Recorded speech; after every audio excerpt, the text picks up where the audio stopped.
Hello, everyone. It's Mr. W with Storytime.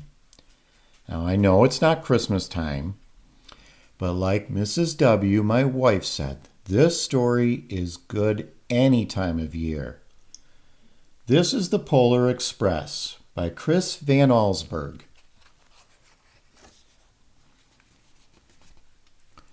On Christmas Eve, many years ago, I lay quietly in my bed.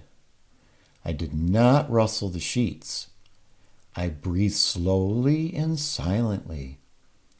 I was listening for a sound a friend had told me I'd never hear. The ringing bells of Santa's sleigh. There is no Santa, my friend had insisted, but I knew he was wrong.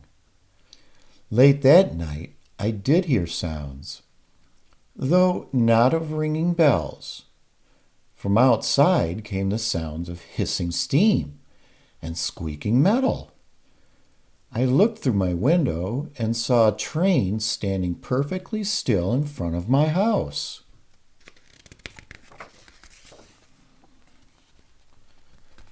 It was wrapped in an apron of steam. Snowflakes fell lightly around it. A conductor stood at the open door of one of the cars. He took a large pocket watch out from his vest. Then he looked up at my window. I put on my slippers and robe. I tiptoed down the stairs and out the door. "All aboard!" the conductor cried out. I ran up to him. "Well," he said, "are you coming?" "Where?" I asked.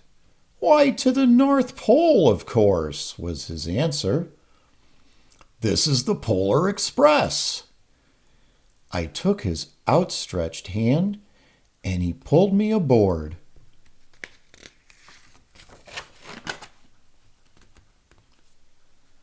The train was filled with other children, all in their pajamas and nightgowns. We sang Christmas carols and ate candies with nougat centers as white as snow. We drank hot cocoa as thick and rich as melted chocolate bars. Outside, the lights of towns and villages flickered in the distance as the Polar Express raced northward.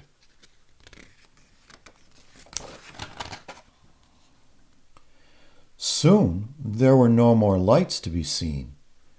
We traveled through cold, dark forests where lean wolves roamed, and white-tailed rabbits hid from our train as it thundered through the quiet wilderness.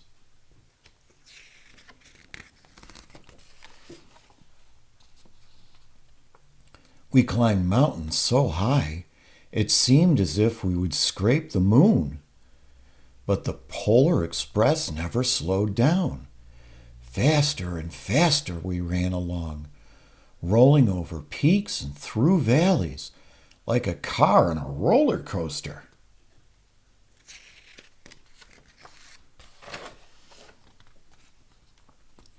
The mountains turned into hills, the hills to snow-covered plains. We crossed a barren desert of ice, the great polar ice cap. Lights appeared in the distance. They looked like the lights of a strange ocean liner sailing on a frozen sea. "There," said the conductor, "is the North Pole."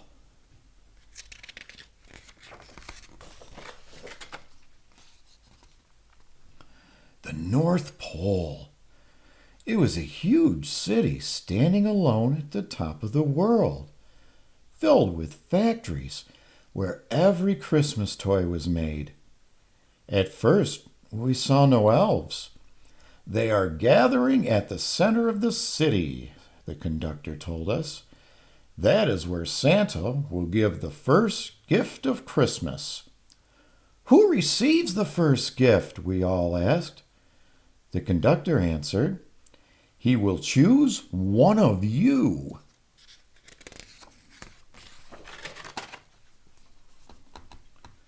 "Look," shouted one of the children, The elves! Outside, we saw hundreds of elves. As our train drew closer to the center of the North Pole, we slowed to a crawl. So crowded were the streets with Santa's helpers. When the Polar Express could go no further, we stopped, and the conductor led us outside.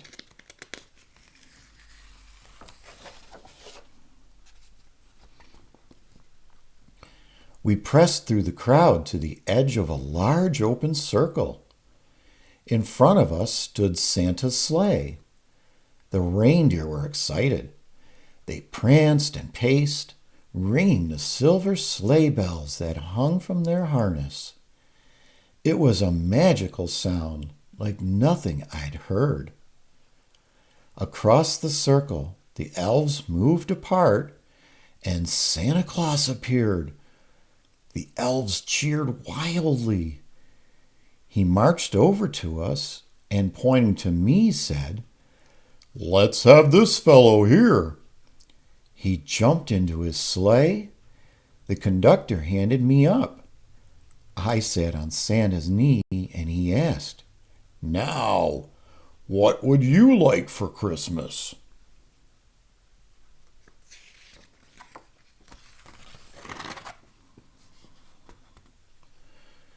I knew that I could have any gift I could imagine.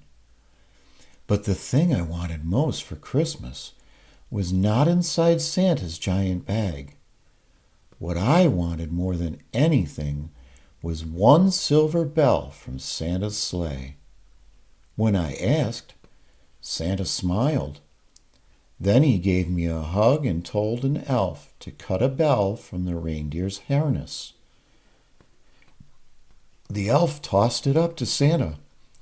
He stood holding the bell high above him and called out, "The first gift of Christmas."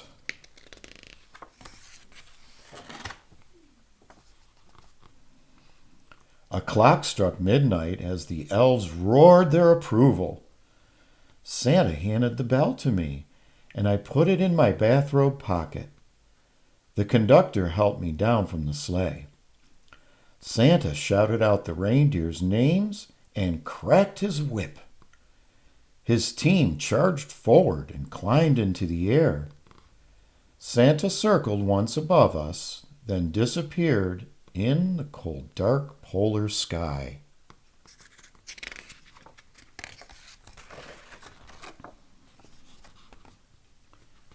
As soon as we were back inside the Polar Express, the other children asked to see the bell. I reached into my pocket, but the only thing I felt was a hole. I had lost the silver bell from Santa Claus's sleigh. "Let's hurry outside and look for it," one of the children said. But the train gave a sudden lurch and started moving. We were on our way home.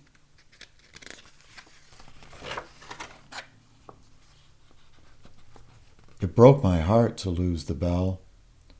When the train reached my house, I sadly left the other children. I stood at my doorway and waved goodbye. The conductor said something from the moving train, but I couldn't hear him. "What?" I yelled out. He cupped his hands around his mouth. "Merry Christmas!" he shouted. The Polar Express let out a loud blast from its whistle and sped away.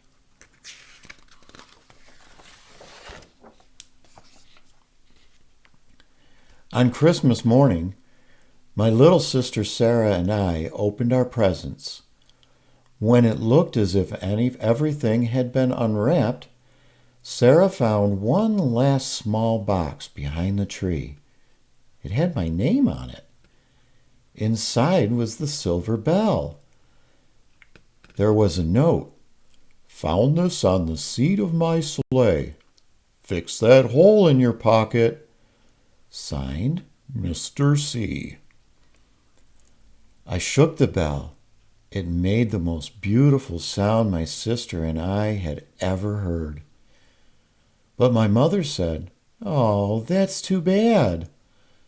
"Yes," said my father, "it's broken." When I'd shaken the bell, my parents had not heard a sound.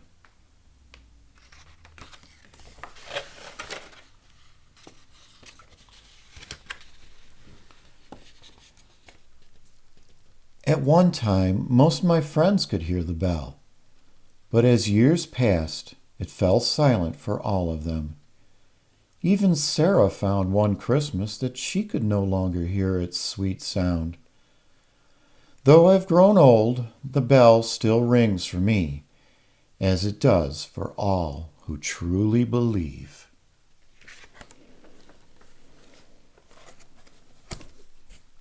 And that was the Polar Express. Join me next story time. I'm Mr. W. Thanks for listening.